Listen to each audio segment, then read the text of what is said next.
That makes me feel better already, because now I feel like I can try it, and if I blow it once, and that was for nothing. Yeah.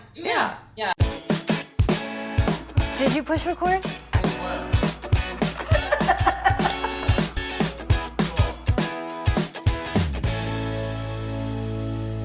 Thank you so much for tuning back into our second act.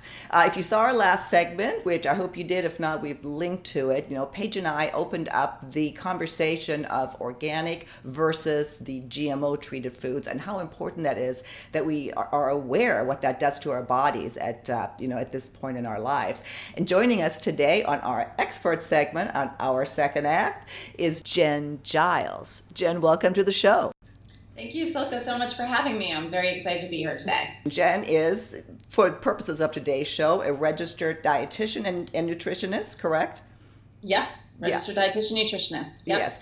And she's an exercise physiologist, a coach, a trainer, and on top of everything else, an accomplished world-class athlete. So the reason I want you to know all this is because Jen is really somebody that, we want to grab some of her spirit and apply it to our demographic, our community, where there are a lot of people that think they're too old to change. And that's one thing we want to address today. Let's just get right into it. We broke that topic of organic versus GMO. What is important to understand about our food source, and why is organic eating so important?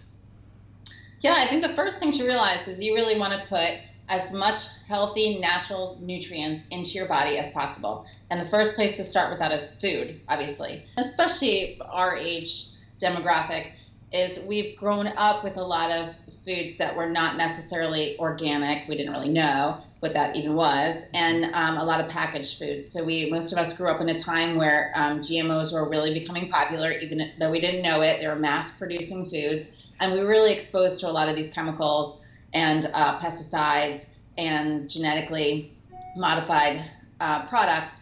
And even though we didn't know about it, we started to come up with some symptoms. So if you notice the incidence of chronic fatigue that has risen, yes.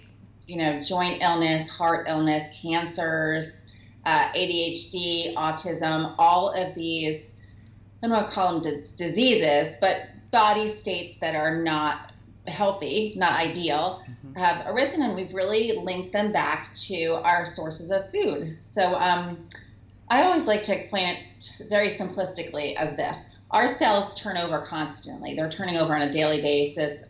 Some bigger cells and organs are turning over on a weekly basis, but they're turning over constantly. Okay. And if they don't have the nutrients underneath them to rebuild and replenish, then they're not going to rebuild and replenish the way we want them to. If we do have those nutrients underneath us, and hopefully healthy, variety, whole food nutrients, organic, non-pesticide nutrients, those cells are going to turn over, and they're going to be more vibrant every time they turn over. So then we can get stronger, faster, leaner, healthier, more energetic cells turning over every day, every week. And that's what makes us better in the long haul. So if I'm understanding you correctly, then is due to the fact that our cells turn over, that means that it's never too late for us to change and get results by eating organic. Yeah. Because a lot of what you're describing, again, we opened that up in our last segment, is this whole thing with inflammation. Everything that and that's associated with it that we attribute to normal aging. It's not normal aging. Right. Correct? Correct. Or does it need to be? Inflammation is really the root of all of the things that I just mentioned. I don't want to say it's the root of all evil, because actually inflammation is a naturally occurring process. It's going to occur no matter what we eat, no matter who we are. Yeah. But the way that we control inflammation is through good nutrition. And that links to organic foods too, because non-organic foods are going to contribute to excess inflammation. Yes. Organic foods are going to help decrease that inflammation. So say you just go out for a leisurely walk this weekend with some friends, you're going to have some inflammation because of the impact on your joints and your muscles. And that's actually a really good thing, because then your body, you go home, you have a little recovery snack, and that inflammation reduces. And then that's another form of turnover. So a little inflammation is not bad as long as we're controlling it. The problem is, if we're not eating healthy, that inflammation is never getting controlled, and then the buildup of inflammation over time can create disease states. So achy joints, arthritis, fatigue, dry skin, that mental fog that we all have as we get older. Yeah. But the way to control that is through nutrition. What is a quick way to test to see if this will make a difference? Paige was saying on the show that, if for 2 weeks you just commit to something, you'll see a difference. What do you say to that? What advice do you have in that direction? Yeah, I agree with Paige. I think that if you just go out and try it and see how it makes you feel, and that's the best test, because we can read all the studies in the world that are going to tell us it's going to work, but unless we really feel it, we're not going to truly believe it. Right. I think 2 weeks is a good test. I think you would actually notice a difference actually after about 5 to 7 days because of that cell turnover. So if you're really truly committed and you go gung-ho, all out, 100% organic, for 5 to 7 days, you're going to start to feel those effects, and then the motivation to continue will be there because you don't want to go back to feeling tired and cranky. You actually want to go back to feeling energetic. You start to feel that energy and feel that strength and feel a little more vibrant. So that's going to be the motivation to continue. But I would agree between 1 and 2 weeks is probably the ideal test to go out and try it and see if it really works for you.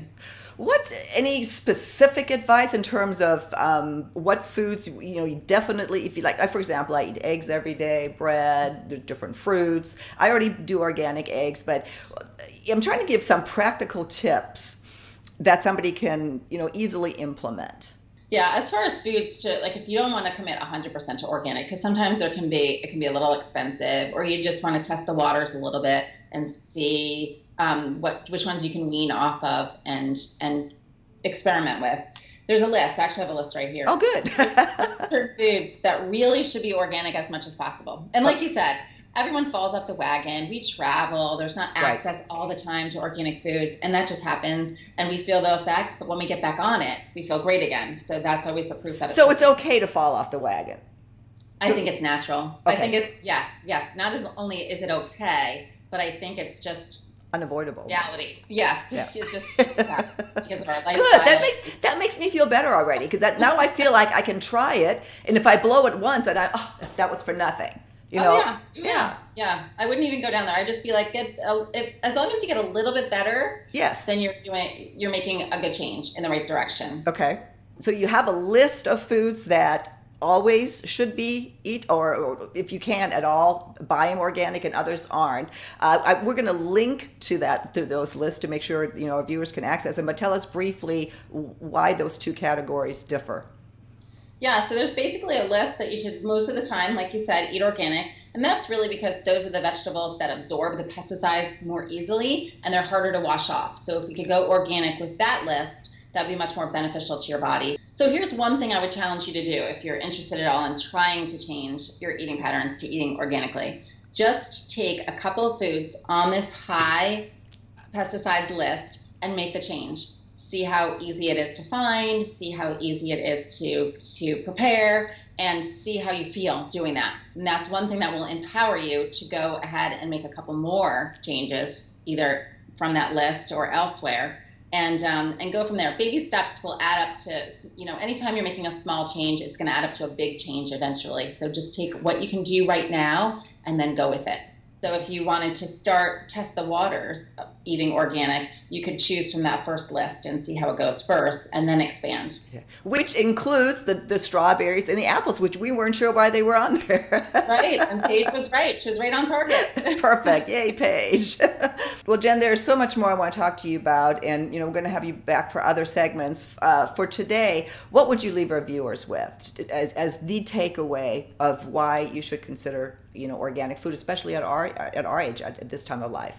Well, Silka, I'm going to piggyback off something you said, that it's just never too late to make a change. And whether you're feeling tired and fatigued or a little bit stressed about aging, then take that and run with it.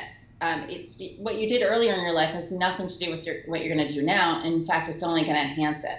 And then another thing is, not only should you really be doing it for yourself, but doing it for other people around you, whether it be your family, your kids, your grandkids, your friends, because that is actually pretty inspirational too, to make changes so that others can see what you're doing, or maybe even inspire each other and help each other out making these healthy changes.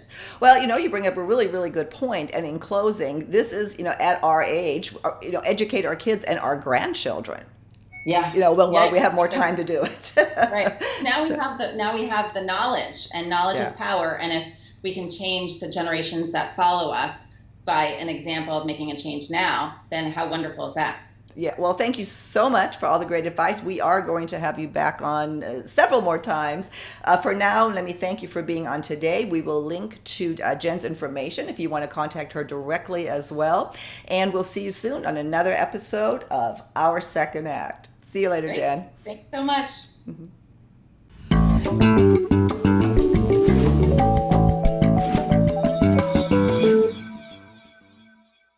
Thanks so much for joining us today. For more information about organic eating, as well as other health and wellness and fitness information, be sure to visit our website, secondact.tv, and don't forget to subscribe to our channel. Just click the button right here. Thanks.